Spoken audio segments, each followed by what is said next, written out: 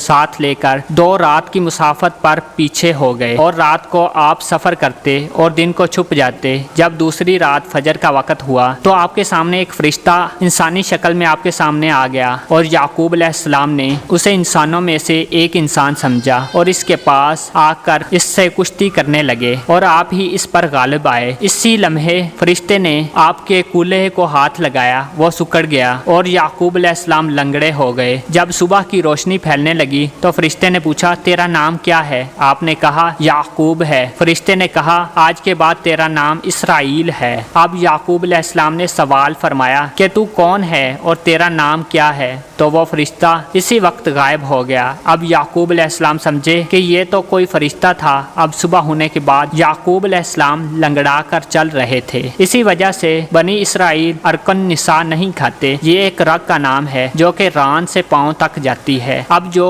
حضرت یعقوب علیہ السلام نے نظر اٹھا کر دیکھا تو سامنے سے ان کے بھائی عیس 400 سواروں کے ساتھ آ رہے ہیں۔ بس اپنے مال بچوں سے لگ ہو کر آگے بڑھے۔ جب اپنے بھائی اس کو دیکھا تو 7 دفعہ اس کے لیے سجدہ کیا۔ اس وقت یہ طریقہ سلام کا انداز تھا اور ان کی شریعت میں جائز تھا، جیسے کہ فرشتوں نے آدم علیہ السلام کو سجدہ کیا تھا اور جیسے کہ یوسف علیہ السلام کے والدین اور بھائیوں نے یوسف علیہ السلام کو سجدہ کیا تھا، اور اس کی تفصیل آگے آئے گی۔ اور جب عیس نے ان کو دیکھا تو وہ آگے بڑھ کر گلے لگایا اور چوما اور رونے لگ گئے۔ پھر عیس نے نظر اٹھا کر عورتوں اور بچوں کو دیکھا تو پوچھا یہ آپ کو کہاں سے ملے ہیں؟ کہا یہ تیرے غلام یعقوب کو اللہ نے عطا کیے ہیں۔ پھر دونوں لونڈیاں اور ان کے بیٹے قریب ہوئے اور انہوں نے اسے سجدہ کیا۔ پھر لیا اور اس کے بیٹوں نے اسے سجدہ، پھر راحیل اور اس کا بیٹا یوسف قریب ہوئے، وہ بھی اس کے لیے سجدے میں گر پڑے۔ یعقوب علیہ السلام نے تحفہ قبول کرنے کی استدعا کی اور اصرار کیا تو عیسی علیہ السلام نے یہ ہدیہ قبول کر لیا۔ اب عیسی واپس لوٹے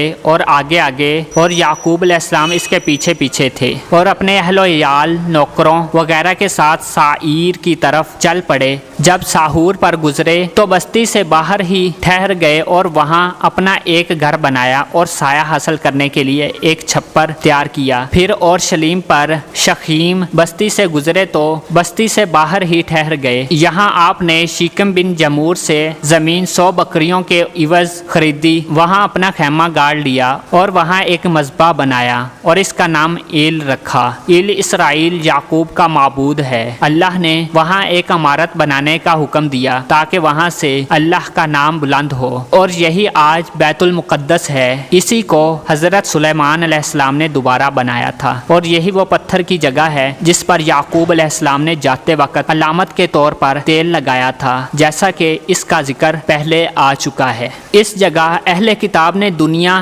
بنت یعقوب علیہ السلام کا ایک قصہ بیان کیا ہے، وہ یہ کہ شیخم بن جمور نے اس پر زبردستی کی اور اپنے گھر لے آیا۔ پھر اس کے باپ اور بھائیوں سے اس کا رشتہ مانگا، لیکن انہوں نے اس شرط پر رشتہ دینے کا وعدہ کیا کہ تم سب سے پہلے ختنہ کراؤ، پھر ہم رشتہ داریاں قائم کریں گے، کیونکہ ہم ان لوگوں سے رشتے نہیں کرتے جن کے ختنے نہ ہوئے ہوں۔ یہ شرط وہ مان گئے اور سب نے ختنے کرائے۔ جب تیسرا دن ہوا اور ختنوں کی درد سخت ہو گئی تو یعقوب علیہ السلام کے بیٹے ان پر حملہ آور ہوئے اور ان سب کو قتل کر دیا۔ اس لڑائی میں شیخم اور اس کا باپ جمور بھی قتل ہوا۔ یعقوب علیہ السلام کے بیٹوں نے اپنی دنیا کی بے حرمتی کا بدلہ لے لیا۔ یہ انتقامی کاروائی اس لیے بھی ہوئی کہ وہ کافر تھے اور بتوں کی پوجا کرتے تھے۔ ان کو قتل کر کے یعقوب علیہ السلام کے بیٹوں نے ان کا مال غنیمت کے طور پر حاصل کر لیا۔ پھر راحیل حاملہ ہوئی اور اس نے ایک بیٹا جنم دیا جس کا نام بنیامین ہے، مگر زچگی کے دوران اس کو بہت تکلیف ہوئی اور وہ بچے کی پیدائش کے بعد فوت ہو گئی۔ یعقوب علیہ السلام نے اسے افراس میں دفن کیا، جس کو آج کل بیت الحم کہا جاتا ہے۔ یعقوب علیہ السلام نے اس کی قبر پر بطور نشانی کے ایک پتھر رکھا جو آج تک قبر راحیل کے نام سے مشہور و معروف ہے۔ یعقوب علیہ السلام کے 12 بیٹوں کے ناموں کی تفصیل ان کے ماؤں کے نام سے درج ذیل ہے۔ نمبر 1 لیا، روبیل، شمعون، لاوی، یہودا، اساخر، زابلون۔ نمبر 2 راحیل، یوسف علیہ السلام، بنیامین۔ نمبر 3 لیا کی لونڈی سے جاد عشیر۔ حضرت یعقوب اپنے والد مکرم حضرت اسحاق علیہ السلام کے پاس آئے اور ان کے ہاں کنعان کے علاقے کی ایک حبرون نامی بستی میں قیام پذیر ہو گئے اور اسی علاقے میں حضرت ابراہیم علیہ السلام رہتے تھے۔ پھر حضرت اسحاق علیہ السلام بیمار ہوئے اور 180 سال کی عمر میں انتقال فرمایا، اور آپ کو آپ کے دونوں بیٹوں یعقوب اور عیس نے ان کے والد محترم حضرت ابراہیم علیہ السلام کے پہلو میں اس جگہ دفن ہوئے جو انہوں نے خود خریدی تھی۔